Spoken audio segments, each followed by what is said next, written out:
Hi, and welcome back to Resilient Foundations. I'm Rebecca Plantz, and I'm joined today by Douglas Hall.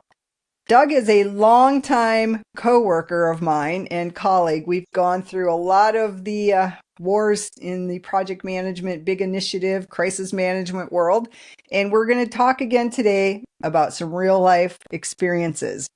The program we're going to talk about today involved a very, very significant data migration, and again, we're going to talk about just the scope of this, but really we're going to focus on how do you deliver a big initiative like this successfully, and to know what this really means, you have to understand how big this initiative was.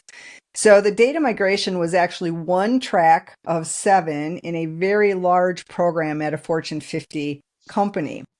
In this one, we had to move all 7 layers. We had everything from network changes, database changes, data migration, web and application changes, very significant custom code and vendor applications involved, plus a lot of brand new infrastructure. We're converting and migrating 30 million rows of critical website user data. So think about, we have end customers that will be directly impacted, meaning like you logging in, for example, to look at your account, impacted by this change. 300 million rows of data.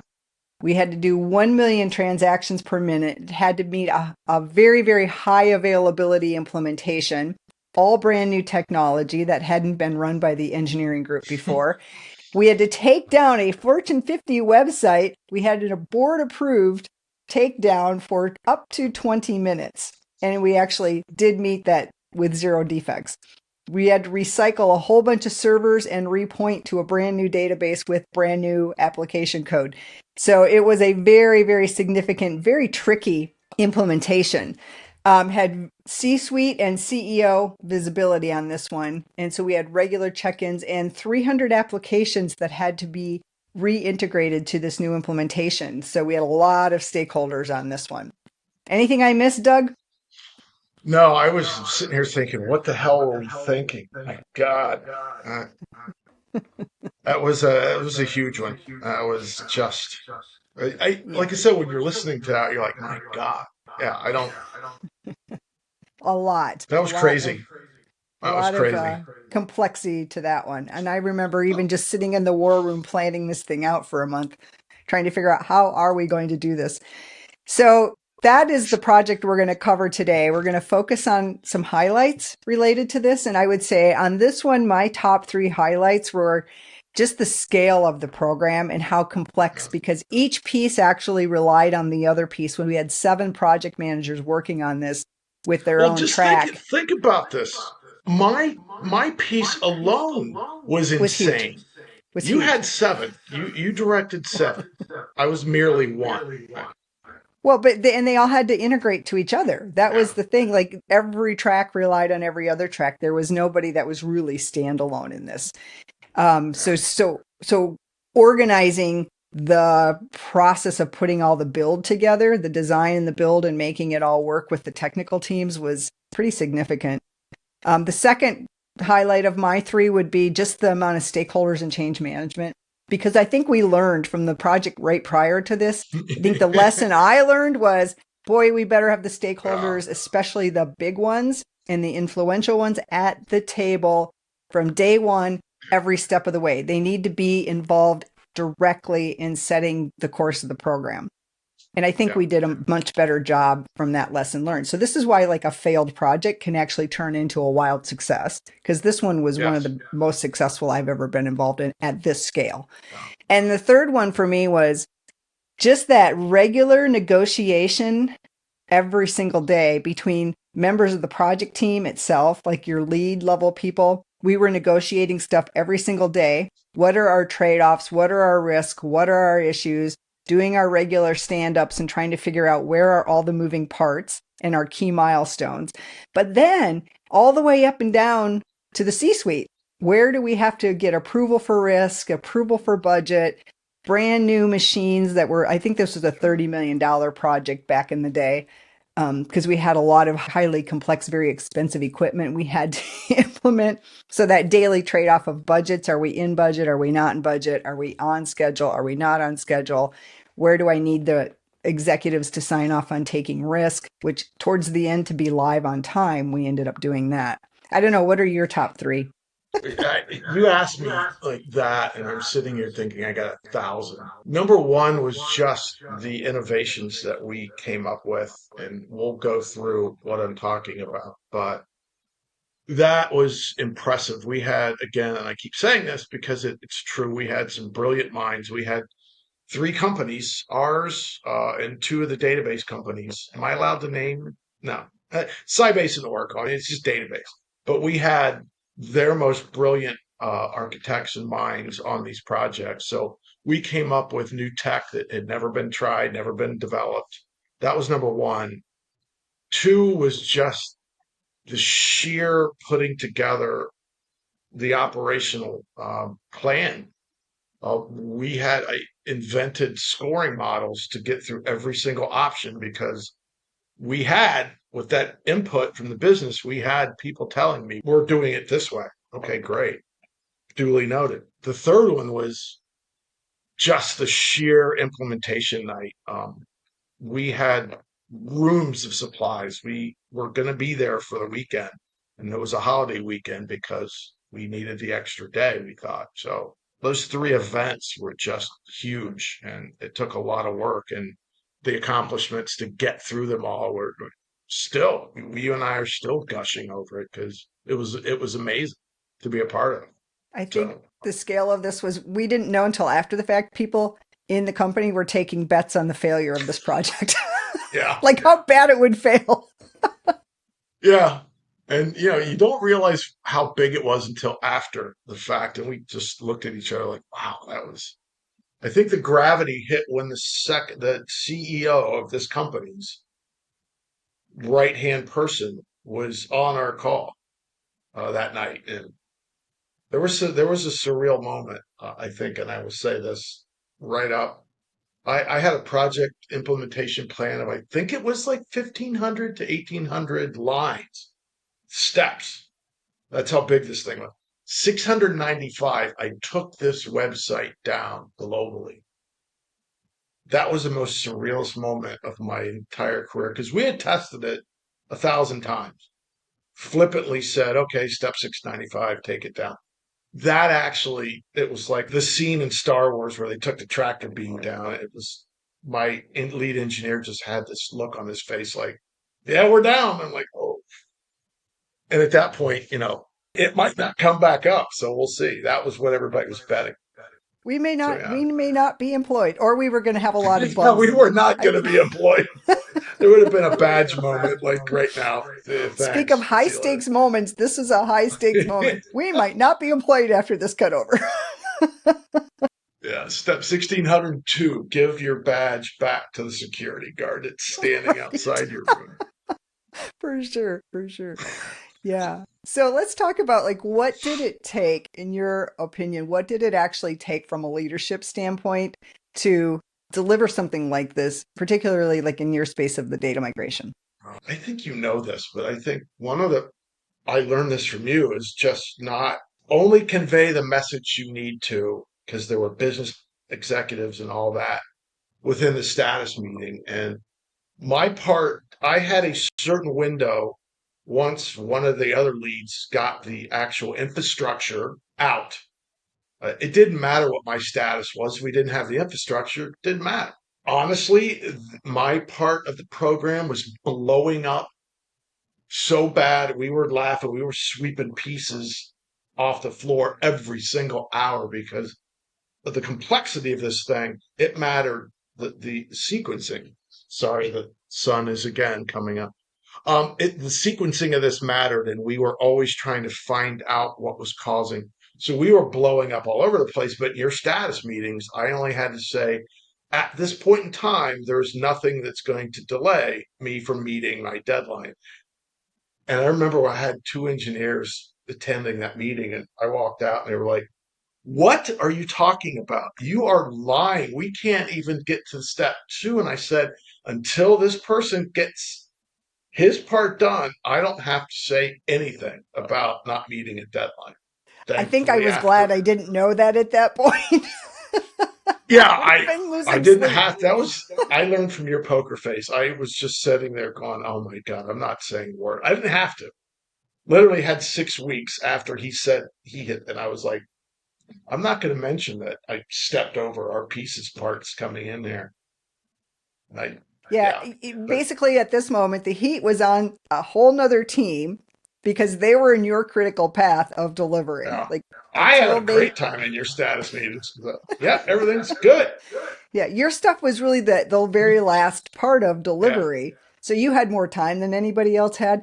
And I do also remember laying out very carefully, okay, we have to do all the high availability testing and prove that this thing is, and we had great people working on that part of the project. yeah. And I had a project manager that was just managing the test plan end to end across all the pieces. And we were at the point of like, how many days does the high availability testing need? So we're talking to that team and going, okay, prioritize your highest risk use cases. So in this project, I remember risk management was huge because we weren't going to be perfect, but we had to always know what are the biggest risks and push those to the front to address those first. Because if we can solve those problems, we can actually deliver this whole thing. And I remember the conversations of that tech lead going, no, Doug, I need more days. And Doug's going, no, I need this much time for my testing. And we had to be live by a certain date. We had no wiggle room on the delivery date because then we went into the next year. So that negotiation between you guys was actually kind of, in retrospect, interesting. But we spent a lot of project meetings on, all right, Uh, Doug, what do you really, really, really need? Carrie, what do you really, really, really need? the funny thing was that person knew, I think he knew he wanted so bad for me to say my stuff's not working because it was him. He was getting beat up every single day. He so wanted me to crack. And I was like, no, I'm good, Carrie. You let me know when you've reached your point and I'll tell you what I'm good. My stuff will be ready to go. It was that leadership piece too of saying, okay, what's the worst thing that's going to happen? So if you don't do that test case for high availability, what's Yeah. going to happen by not knowing that test did or didn't work? What is the risk we're really taking? And we did end up having to put like pages together to say, we didn't achieve these test cases.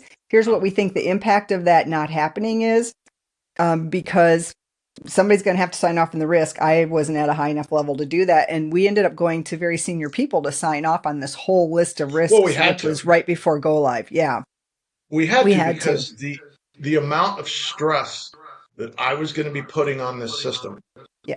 And I want to make sure everybody understands this. There were 30 million people around the globe who had accounts that were logging into this system 24/7, 365.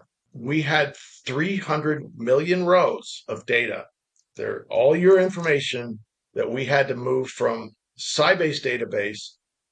And this is not like everybody thinks it's, oh, you just convert the data. No, you have to map each field and be specific to get it in the format for Oracle on the fly.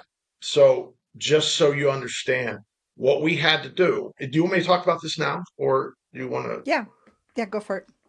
Okay. So what we ended up doing was one, you have to take a shot in time of the database. Because if stuff goes wrong, you have a fallback point on the Sybase side. Soon as we did that, now remember, every single minute from this point we started, we had to capture 1 million transactions coming into the Sybase side per minute. So those accounts needed to be captured, and then we needed to run them through our conversion program once we had converted 300 million rows of data and confirmed they were inserted into Oracle. And those data points were good. So I can't remember the number, but it was significant what we were capturing. Once we moved all the data over to Oracle, then we now had to insert those captured data elements into Sybase, run it through the program, insert it into Oracle, and get to a point where we were asynchronously hitting both databases. It would come in, hit Sybase at the same time it hit Oracle. Once we achieved that place, we stopped. We brought down the website, and I always do the bring the tractor beam down from Star Wars. That's when we could proceed with moving to the new database. Now, that was one challenge of how we pull that off. The second challenge was 300 million rows. Every minute that we did not finish, we had another million records to chew through. One of the innovations that we came through was a multi-threading capability. Now, it sounds innocuous now because everybody multi-threads, and that means spinning up 100 threads of the same program that is chewing through that database and keeping track of all the other 99. What was different and what nobody had ever done before was this functionality. We were able to spin up unlimited amounts of threads in the middle of all this and still be able to keep track of where every other one was. That technologically is so far advanced at that time, nobody had ever done it. So we were able to spin up all these threads on the fly. I think we ended up to like 600 that were converting this data. We got us to the point, and then we let the floodgates, got asynchronous timing, and then we were able to bring the server down. So that was just the main aspect of it, which was unheard of at the time. We had so much analysis that we had to do, as you can imagine. At one point, we hit the realization that we couldn't drain that bag of captured transactions fast enough. We just couldn't keep up with it. So we started, and Rebecca, this will always be one of my funniest moments with you. We came up with a solution, we thought, but we had to test it. Where can you get that kind of transaction volume? You couldn't do it in a test environment. We broke the big no-no of testing in production, but we did our risk assessment and thought the risk of us messing something up was minimal, but the gain was worth it. So we had a call that we were testing that our theory in production, and somehow you had learned A about little this, bird got a hold of me. jumped on my call and just, are you guys testing in production? Well, yes. You didn't shut it down immediately. Windows popped up, like, are we shutting this down? I'm like, no, just shut down a couple and we'll. So yeah, for those listening, it took about what 2-3 years before I fessed up that we didn't shut it down. You still Yeah, won't tell yeah. me who that tattletale. No, my lips are. You got to be loyal to your team members. and So and I was yeah, like, oh crap, this is like a big security no segregation of duties, right? Like you guys are going to get in trouble. yeah. No testing in production. So what we found out, there were two things that were really funny, and this is how you learn about your company. What we found out, there was a timestamp field that we could not update on these incoming transactions, and it wouldn't impact anything. That was massive, right? That got us to the point that we would be able to churn through and get through that captured thing. The other interesting piece was 20-some% of the traffic on this website was due to our own programs saying, "Are we there yet? Are we there yet? Are you working? Are you working?" We just kept pinging ourselves out of this ridiculous amount to make sure everything was working. We turned those things off. We obviously got permission from told everybody, but it's like you guys got to stop this. 20% of the traffic. I think that's one of the things that you put things in place to monitor, right? That was a Yeah, monitoring activity because you always want controls and you want monitoring. When is overkill? At what point have yeah. you done too much? And once something's in place, that's another really good lesson is how much stuff do you have in place that has no real value anymore? This is the whole operational excellence piece of you always got Exactly. to go back and revisit what are you running because or what are you doing in any work, any kind of work, what are you doing that is no longer relevant or is overkill and it just Well, needs to be shut hilariously, down. hilariously ironic, a lot of them was response times. So you're throwing all these transactions to see what the response time is while dragging down the response time because you are pounding away. And it was not like once every 5 minutes. It was like hundreds of times per second these applications were Well, pinging, because everybody put their own in place and didn't think of the whole picture, right? I'm looking out for my sliver of the world and I'm doing what I think is the right thing to do for my sliver of the world. The compound effect is yeah, what have I now done to the entire ecosystem by my little sliver of the world?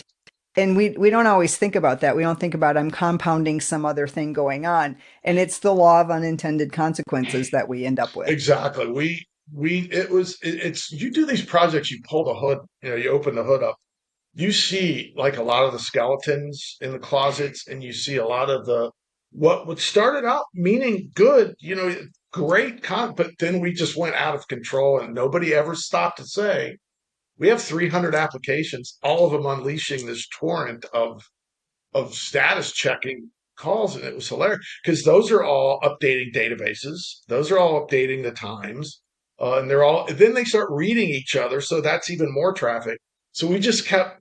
That's why we couldn't catch up. It was mind blowing. Like, how can we can't keep up with the changes because think about it. It's not a customer logging in that was causing it. It was our systems doing the checks, but they would write a record to that bag because they were updating fields. And that's where we find that was the aha moment. There's always one of those in the project. You're like, oh, there we go. And because of the production testing, and I'm not condoning this, but we did we Yeah, did because find our answer. none of that Oh, stuff was actually set up in the staging no, environments. Like you weren't running no. like applications weren't running those tests in the staging environments. It was only in Yeah, and production. normally, Rebecca, you know me, I live by that law. You do not throw stuff in production that you just don't touch it, especially in this company. So I thought I stealthed it in So there. this We is the were just principle gonna. of there may be an exception to every rule, right? It's only a violation if you get caught, and that's why I was laughing. Like, who the hell told him? Your voice on that call, it was just, oh, I remember that was my oh moment. Well, I had that prior to joining that call going, oh crap. We're going to get in trouble. That dink, Rebecca Plot. What are you doing? What are you guys doing? Yes, that was always a memorable moment. That one will probably go Oh, with me to the grave. But I exactly. think the other one that I remember this conversation very vividly because we cleared people out, and I was very insistent, going in order to manage the risk of the cutover, like go live day, right? We need to rehearse this with all of our stakeholders. Like we need to have a full scripted outline of every single step that has to be taken. Like this Yeah. is some Broadway play and we're going to script this whole thing out. And I remember Doug saying, no, we're not. No, we're not. No, we're not. I said, yes, we I are. Yes, am we are. not, Yes, we are. This will be not. the task. And Yeah. let's ask Doug, did that work? Yes, it did. It He was says really good, grudgingly. except for one person who was upset that we were having fun on our rehearsal. We actually did it like once a week because it was very valuable. Because Yeah. when I was saying no, I was not going to do it, it's because I was thinking the nightmare that I had to listen. You know, because this was amazingly technical. It was all technical, technical, technical, and I didn't want it to get bogged down with. It took long enough with all these business type people asking questions. The great thing is we decided because of both that we would separate. We would have one call for the business side because they needed to do their testing, and they could ask all the questions they wanted, and it wouldn't interfere with. So we had the best of both worlds because it was smart. They did understand what we were going through. Um, so it was good. And they kind of wanted to get off the call because it was really bone dry. It was, Right, right.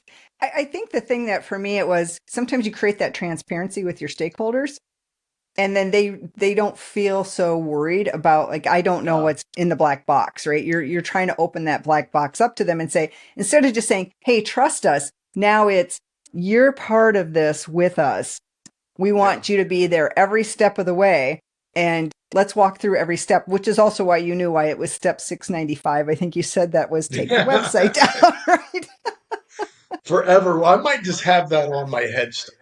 Doug Hall, 695. Nobody else will know. I will. You will if you're still around. You will. I know what that is. Yes, step It was a 695. massive moment. Like I said, when you have the CEOs, as chief of staff on your call, and you take down the website globally, it's a pretty surreal moment. And Sherry was on the call. I don't know if I told. I think I did.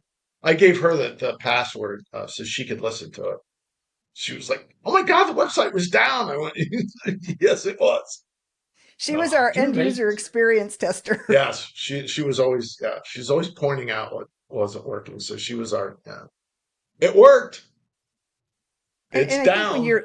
when you're in a situation of this much complexity, this much visibility, the rule of thumb to me is always document every step that you Oh, have to take at that critical moment. Like this was a critical big bang cutover. And if it went badly, lots of people would have been well, very seriously impacted internally and externally. and for those new project managers, probably don't know what MS Microsoft Project is, but that that to me was the most valuable tool for me because it forced me.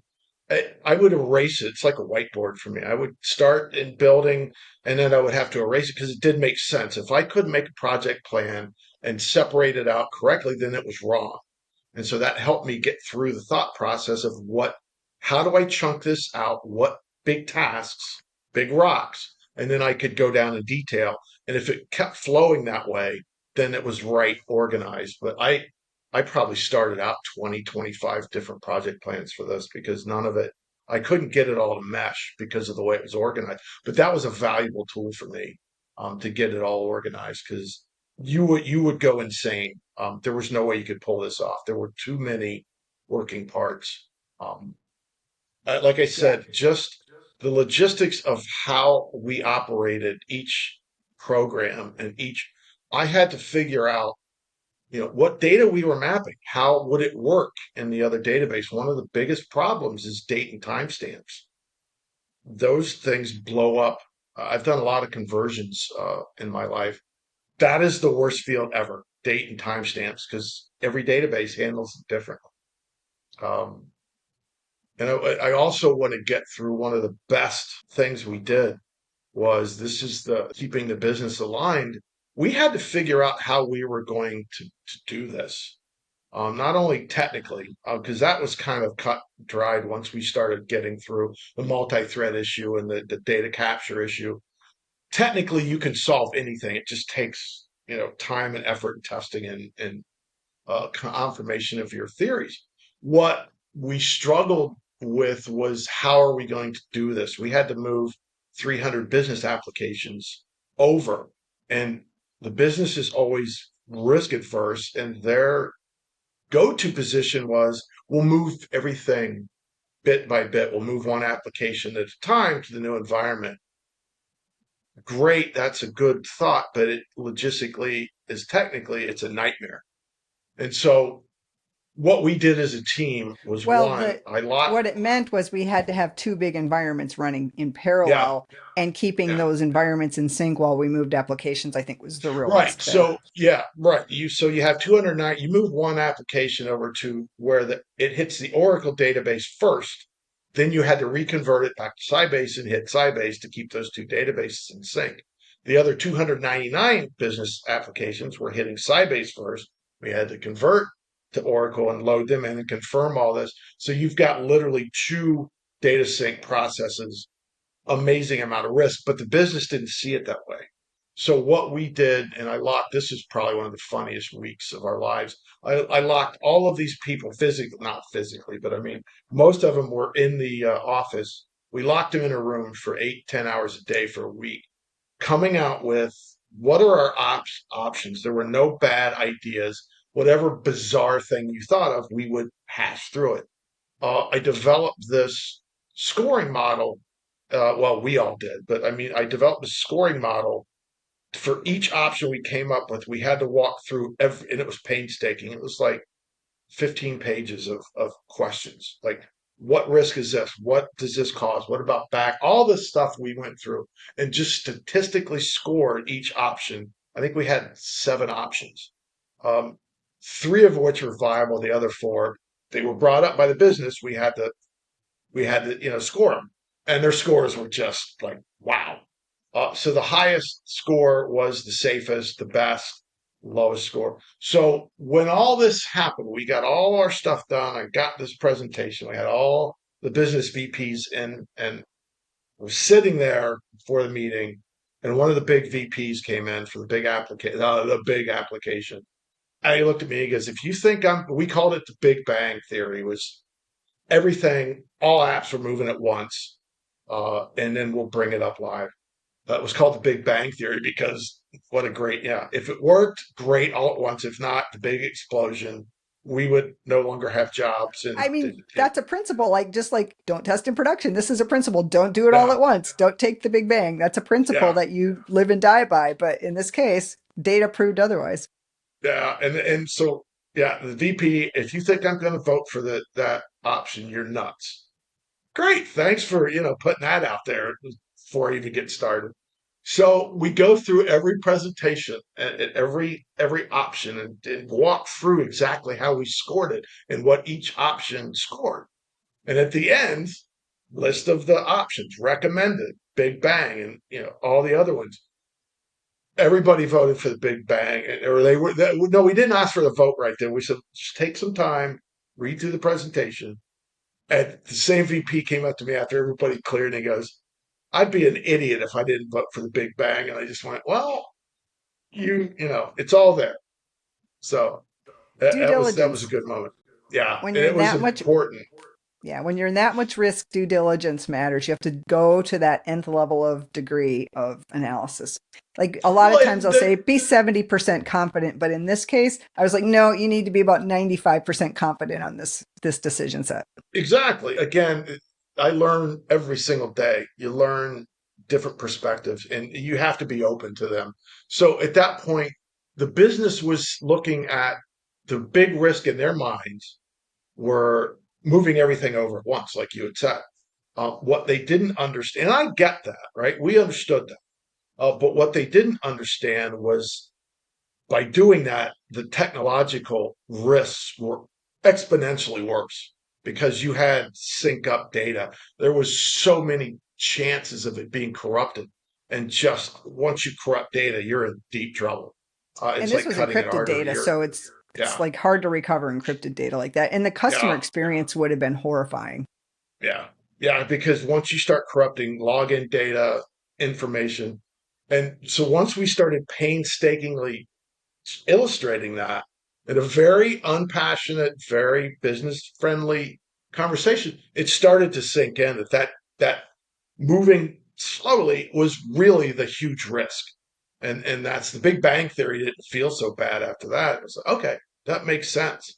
But because they didn't really realize by maintaining those two environments, you are really exponentially every day adding to the risk. It wasn't a matter of something was going to, if something happened, something was going to happen. You just can't keep that high, a million transactions a minute. That's 2 million transactions that you're converting and moving.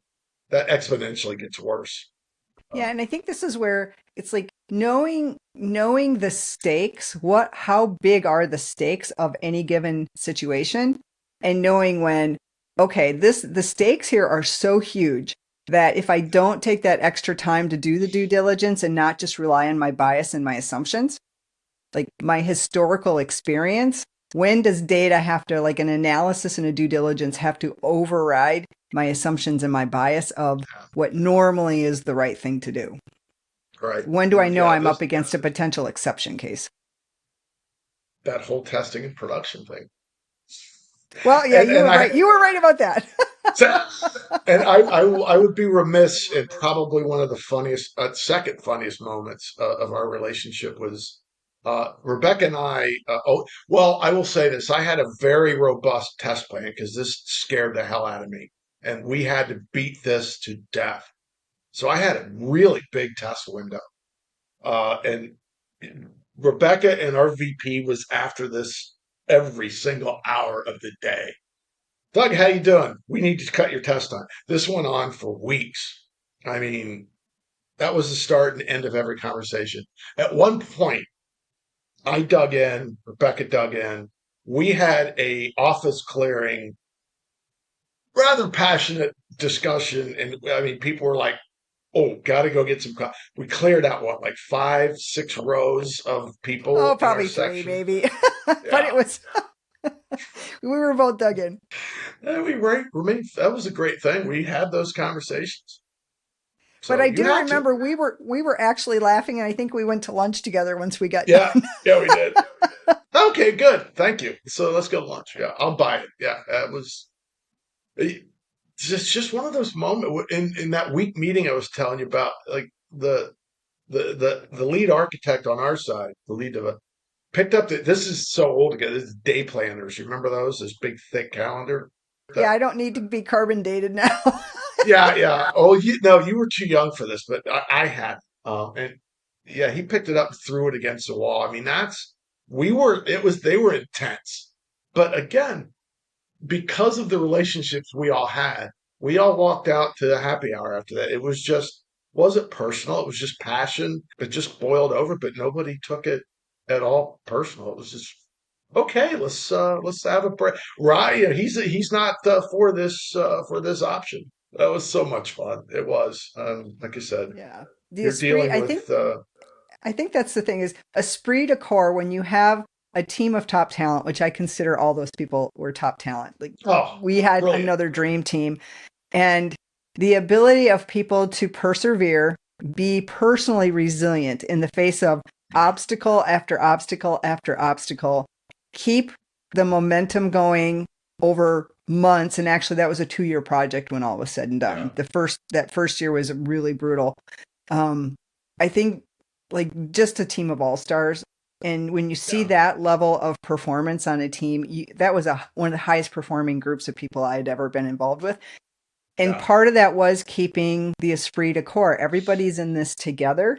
We can give each other really robust feedback. It's part of the Tuckman's model of you go through forming, you storm, and you try and get through storming as fast as you can. And storming could happen just with a project level change, like we're going to change a strategy or we're going to change an approach or we hit this obstacle and we have to pivot. And then you go we were into your storming all the time. we were storming all the Yeah. time, but we tended to be able to move through those moments pretty quickly because we had the trust. We trusted each other. And that I think was because of the individuals involved and also just because we created that culture of we can all be honest because we're going to succeed or fail together. And Right? what's We're going to be wildly yeah. successful or wildly not successful. And what was crazy about a project like this was we watched people change, like because of this project. And like for example, the Oracle engineer, he was brilliant. He's the one that came up and tested the multi-threading. But he was socially challenged and communication. He wasn't mean, but he just wasn't very adept at communicating, I would say, nicely.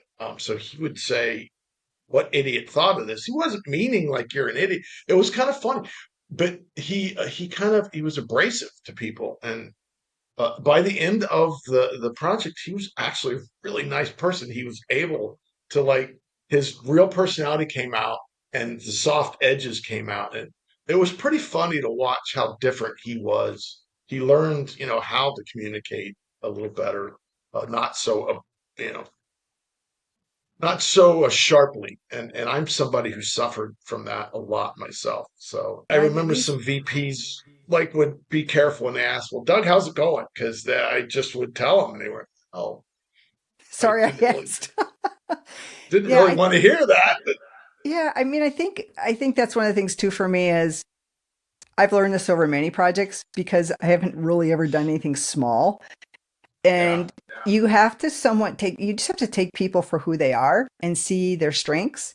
And then there's very few times I think I've gone to a leader and said, this person just isn't going to work on the team. For most of the time, I've been able to say, I see the person's strengths. We just need to put them in the role and the place where they can shine and their strengths come through. And we balance the weaknesses because everybody's got them. I've got them. You've got them. We all have them. yeah, Balance the weaknesses with the talent that has the strength that person is missing and find find the places everybody can shine. I think that's really working to people's strengths is the key thing there. Well, the great thing about him was he would and he stopped like saying what idiot proposed it. That was one of his things. But he would rip it apart.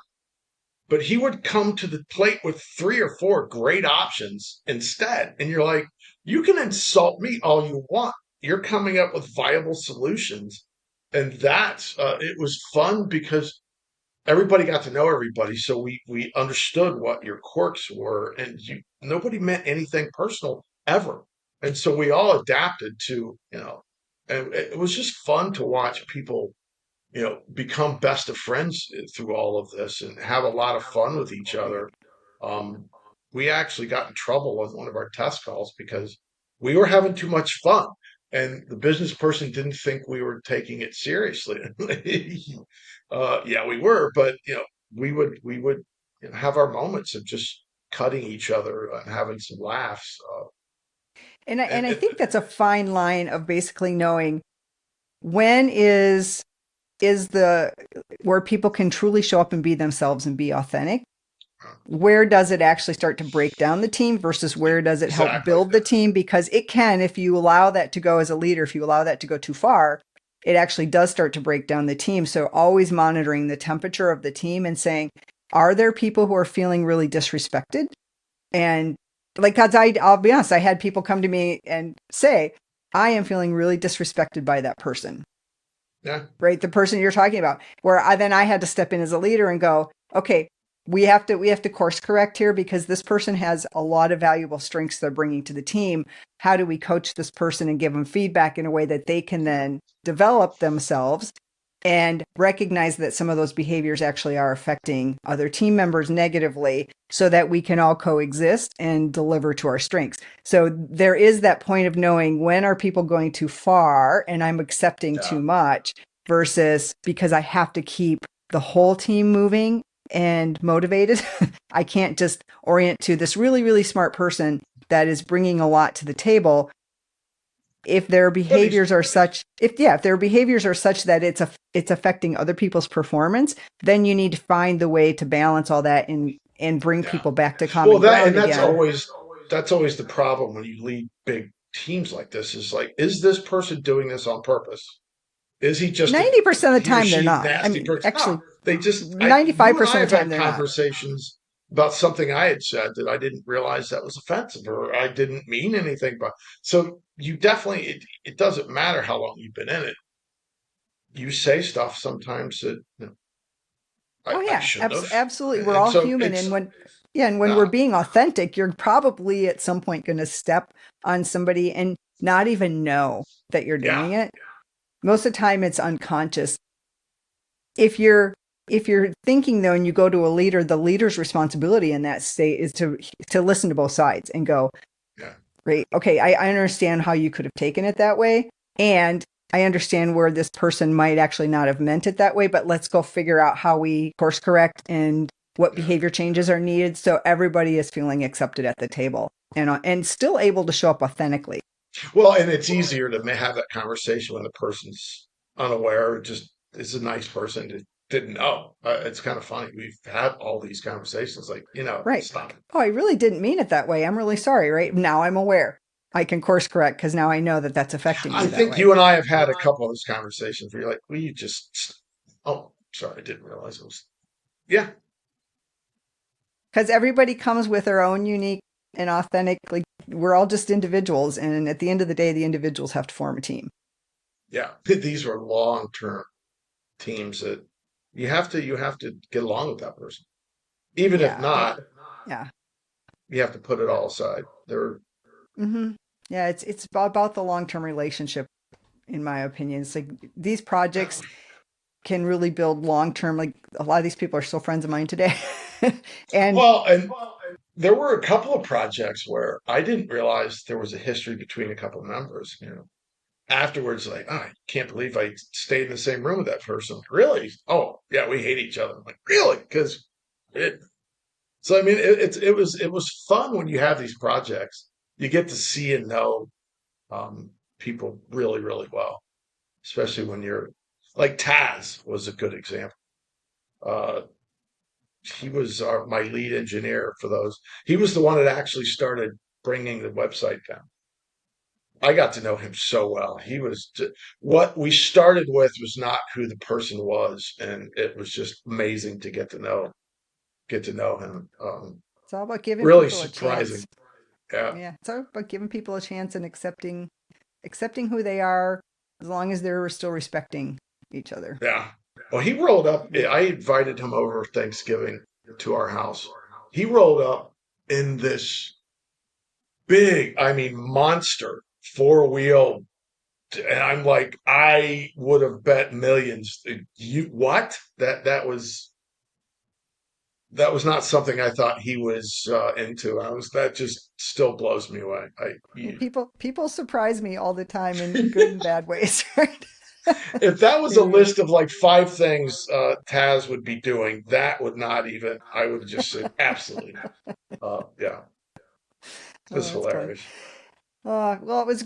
I will never forget that whole experience. That was probably one of the hardest, but also one of the best experiences of my life, and I, I, kept those people in my well, life for a long time. it was amazing. We had, for those listening, we had three rooms, three conference rooms filled with stuff for that weekend. One was caffeinated products, the other was candy, and the third was snacks. And I mean stacked. We were planning on sleeping there. Nobody was leaving. And we pulled this off. It took 17 minutes for us to cut the website down, drain that captured transaction lake, move 57 servers to the new database, bring them up. 17 minutes, not one issue, not one error. And then the business was on their call, calling in, yep, yep, we're up and running. Yep, we've done our checks. We all looked around like, is this it? We didn't know Yeah, I what to mean do. We honestly did not know the what to do.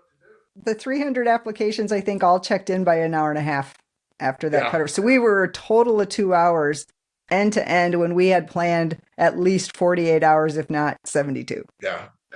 Because we thought we Not would be one issue. troubleshooting and bug Oh, fixing and recovering people, and nobody called into the call center other no, than because they got the page up that said the site is down for 20 minutes. So the call center did not get bombarded, and they were all no. prepared and extra staffed to be bombarded because of the volume they were expecting to see. And yeah, we all looked around each other like 2 hours in, it's I, I, crickets. I Nothing. still, I got home and I was like, I expected. I mean, we kept asking, like, are you sure? Are you sure? There's got to be something. Break something. I think we even asked a We couple of the started engineers, testing break something. ourselves. Yeah, Yeah, we yeah. started logging in and testing ourselves like this can't be right. This can't be right. You Yeah, never do a big bang with zero defects, right? no, no, it was unheard of. Something always happens, always, and nothing happened. And it was like the biggest It was we were anticlimactic, expect to be it honest. was. We were expecting like we had the sleeves rolled up and we were like, okay, you ready? And nothing. It's sleeping It's bags all ready to go for the yeah. evening shift. Yeah, it was Out for pretty amazing it, experience overall. and sadly, what's funny is now everybody thinks, oh, it couldn't have been a big deal then, because you and I suffer from that. We pull these things off, and everybody, oh, it couldn't have been that hard. You blew that up over. Yeah, We're well, just too good. that's okay. I'd rather be that Yeah, than the alternative, right? I, But I still, you know what was funny? I don't know if you remember this or not, but Oracle guy, right in the middle was we were doing that. Somebody logged in, and he said it was our engineer. Like really quickly, logged in and did something and logged out because he brought that. He was like, "What? Did anybody else see that?" I think maybe there was an issue and somebody knew it and corrected it because I think he never confessed. I confronted him. I said, "What did you do?" He said, I don't know what you're talking about. We saw your login and it went away. So yeah, Well, but here's what I'll take away from that, which was people were monitoring their own work during the Yeah, cutover, and as soon as they saw it, they fixed it. So yeah. that's responsibility. That's taking a high level of responsibility, It right? was. So I don't know what that was. He would never say, but we didn't have one error. Well, it's kind of Uh, like Doug not saying I'm testing in production. See, what I was Don't ask, hoping don't tell sometimes. exactly. I was gonna wait until back from my old sports days was if the referee didn't call it, you didn't do it. So I was gonna say weeks in the future or past, you would come up. Were you testing in production? Did you see me testing in production? No, but you caught me red-handed. Damn. If a tree falls in the forest, did it make a sound, right? It made a sound. Yeah, this one did because you That time it caught me. did. Yeah, awesome. All right. Anything else, Doug, we should talk about? No, I think we got it. That was a project. That was a career project. It was. It was Yeah. amazing, I learned a lot. frustrating. It did. Learned a I lot learned in that so one. much. Yeah. Don't think we'll And ever pull that off again. But no, and we're better for it. yeah.